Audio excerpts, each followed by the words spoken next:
Olá, gente! Hoje nós vamos falar sobre os seres invertebrados, né? Chamamos de seres invertebrados os animais que não possuem coluna vertebral nem crânio. Alguns exemplos, né, de seres invertebrados são as esponjas do mar, as águas-vivas, os vermes que causam a doença, conhecida como barriga d'água, as lombrigas, os polvos, as minhocas, as formigas e as estrelas do mar. Esses animais eles vivem em diferentes lugares, como em terra firme, na água doce, água salgada, em regiões muito frias ou muito quentes. E esses seres invertebrados, eles somam mais de 95% das espécies que existem em todo o mundo. Ou seja, quase todos os animais que existem no planeta são invertebrados. O número de patas, né, nesse grupo varia bastante. Há desde animais sem nenhuma pata a animais que apresentam mais de 100 patas. Quanto à locomoção, a maioria consegue ir de um lugar para o outro sem dificuldade, mas as esponjas do mar, por exemplo, depois de adulta, elas perdem, né, essa capacidade de se locomover.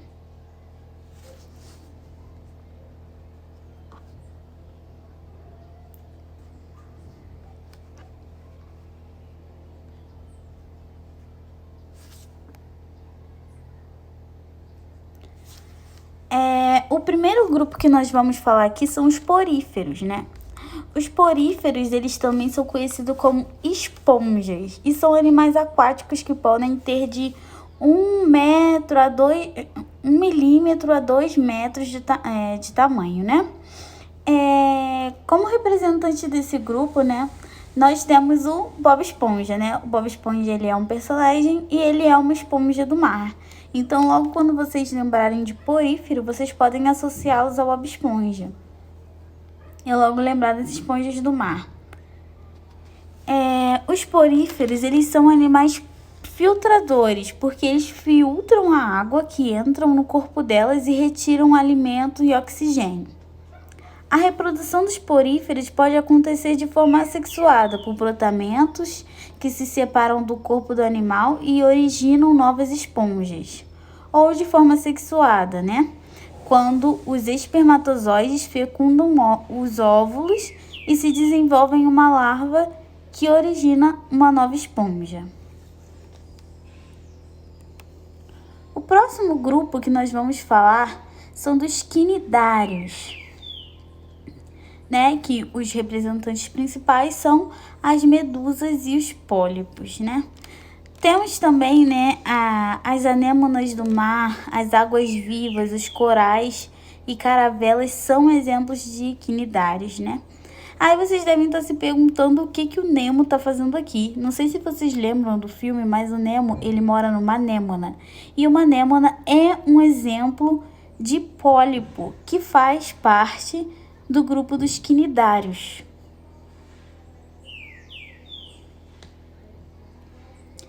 A diferença entre pólipo e medusa, né? Os pólipos, eles têm um corpo cilíndrico e eles vivem fixos e apresentam tentáculos em volta da boca, como vocês podem observar aqui, ó. Que parece também aqui, ó, com a casinha do Nemo, um pólipo. E as medusas, né, elas têm forma de guarda-chuva, né, as águas-vivas. Forma de guarda-chuvas e elas têm tentáculos na margem do corpo. Elas nadam livremente ou são carregadas pela correnteza. O próximo grupo são dos plateumintos.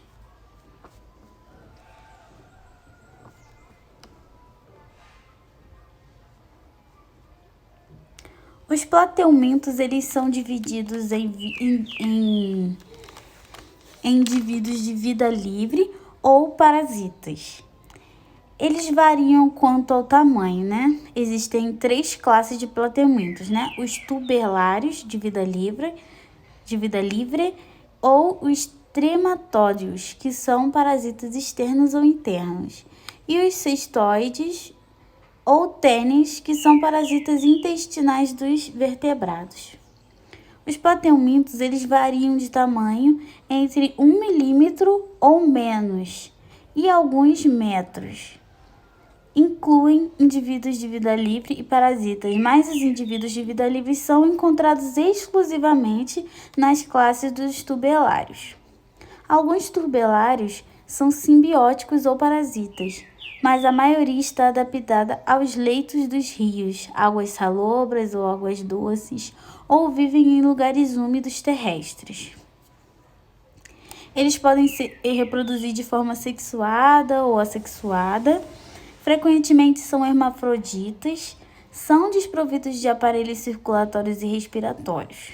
O aparelho digestivo, quanto existente, é desprovido de ânus. Aqui nós temos algumas imagens, né? Vocês podem reparar, né? Os formatos diferentes. Podem ter que são bem coloridos. Então, o próximo grupo é o grupo dos nemateumintos. Os nematóides, eles ocupam provavelmente o segundo lugar, após os insetos, claro, em número de indivíduos no planeta. Estimam que apenas 1/5 das espécies tenham sido descritas até a atualidade. Talvez nenhum outro grupo taxonômico seja tão universal em relação ao hábitat. Eles são encontrados praticamente em qualquer lugar. Eles já foram encontrados vivendo no solo, em vida livre ou na água. Podem ser parasitas de tecidos ou até de líquidos de animais ou plantas.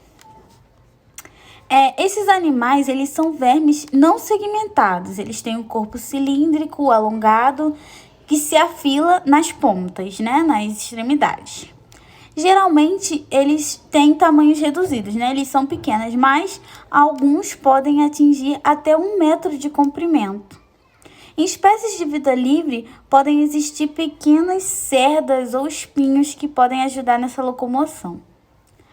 A boca desses animais geralmente é rodeada por 3 peças, designadas lábios, e podem conter placas cortantes ou estiletes perfurantes, especialmente em espécies predadoras. A reprodução é somente sexuada, sendo a fêmea sempre maior que o macho.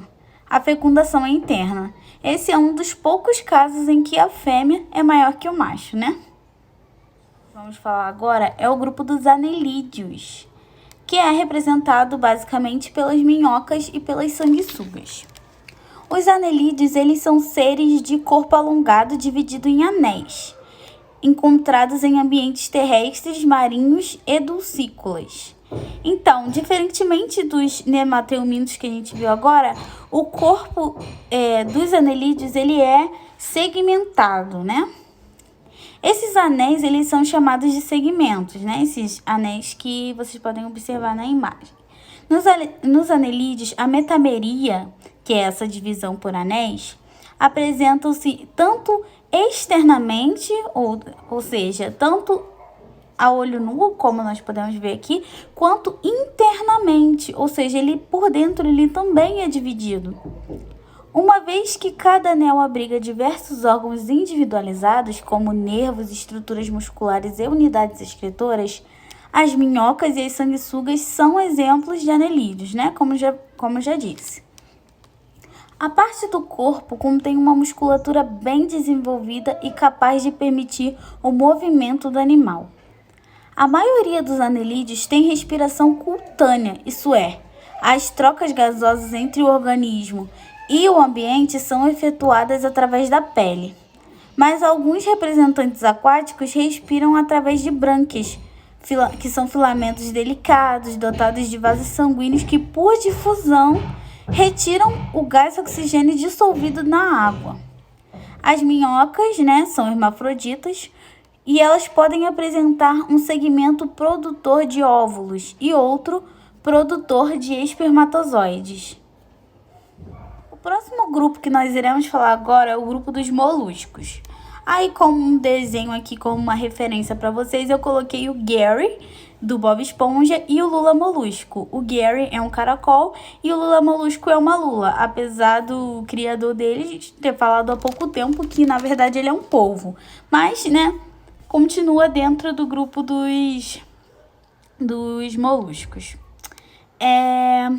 Os moluscos, eles são animais predominantemente marinhos e de vida livre.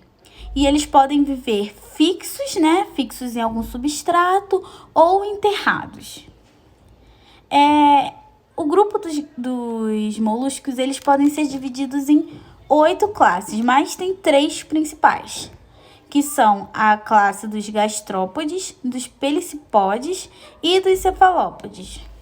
Os gastrópodes, eles são representados pelos caracóis, né, como Gary. O Gary faz parte dos gastrópodes. As lapas, as lesmas terrestres e marinhas, os búzios, as lebres do mar e borboletas do mar. É a classe mais diversificada do filo, ou seja, é a que tem mais variedade de espécies dentro dessa classe. Quando possuem concha, é uma peça única, podendo ser enrolada. São geralmente vagarosos, né? Lentos, andam devagar, devido ao peso da concha. E essa concha tem a principal função de defesa, né? Por isso que eles entram rápido para dentro da concha, como defesa. Para alimentação, eles utilizam a rádula. A rádula é um órgão que permite que o animal faça a raspagem do alimento. Os bivalves, eles são representados pelos mexilhões, pelas vieiras, pelas ostras e pelos teredos. Seus pés possuem forma de machado e há a presença de concha com 2 válvulas. A maioria são comedores de materiais filtrados e não possuem cabeça nem rádula. Já os cefalópodes, gente, é representado pelas lulas e pelos polvos, ou seja, o lula molusco está dentro do grupo dos cefalópodes. São representantes podendo ter conchas internas ou ausentes. São predadores ativos encontrados em altas profundidades. Quanto à alimentação, podem ser herbívoros, carnívoros predadores, comedores de materiais filtrados, detritivos e parasitas. Muitas espécies são utilizadas como alimento, né? Botões de madrepérola e pérolas são oriundas de conchas de bivalves. E tinta, usada por polvos como defesa, era bastante usada em canetas de artistas e arquitetos. Alguns moluscos podem também ser danosos. Alguns podem perfurar cascos de navios e âncoras de madeira.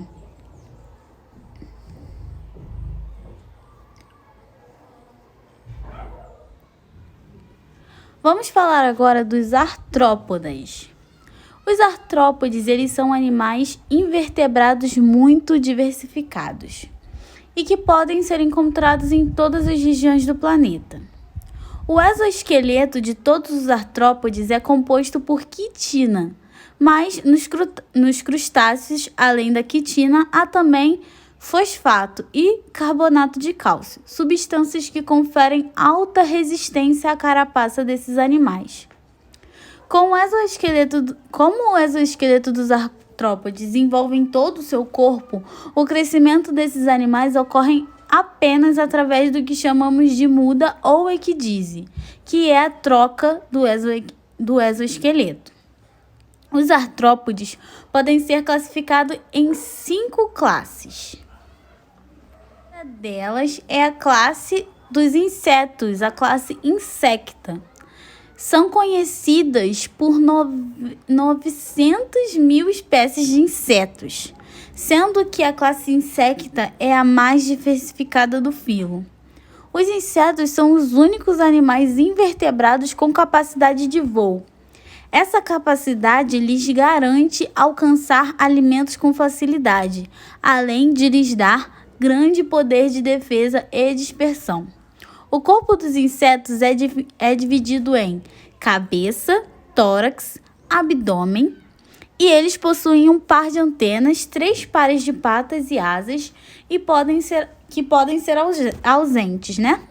Exemplos são, nós temos aqui abelha,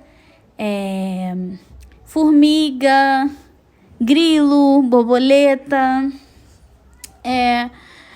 Como desenho, eu coloquei aqui a Ladybug, né? Que ela é uma joaninha, né? E o Barry Benson, para quem já viu B-Movie, ele é uma abelha. A próxima classe é a classe crustácea, que é a classe também do seu siriguejo, né, senhor siriguejo? Os animais da classe crustácea são encontrados principalmente em ambientes aquáticos de água doce ou salgada, sendo que poucas espécies podem ser encontradas em terra firme. Algumas são os tatuzinhos de jardim, os tatuíras, os tatuzinhos de praia e as baratas de praia. Alguns crustáceos servem de alimentos para peixes e outros animais maiores. Possuem também uma carapaça dura e resistente, composta por quitina e substâncias calcárias. Com o corpo dividido em cefalotórax e abdômen, os crustáceos apresentam 2 pares de antenas e número de patas variável. A próxima classe que nós iremos falar, né, a terceira classe, é a classe aracnida. Encontramos em ambientes terrestres, os aracnídeos podem ser vistos em matas, pântanos, desertos e até dentro das nossas casas.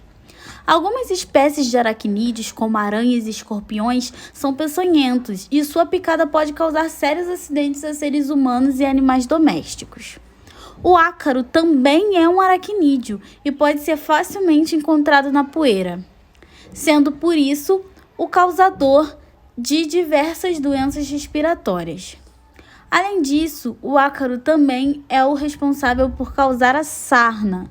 Os carrapatos são aracnídeos que também transmitem doenças, como a doença do carrapato que acomete animais domésticos.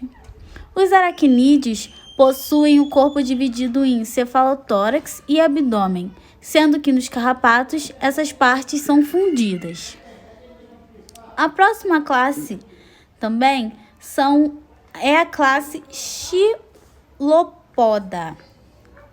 A classe Xilopoda ela é basicamente representada pelas centopeias e pelas lacraias, que são animais que apresentam um corpo formado por cabeça e tronco.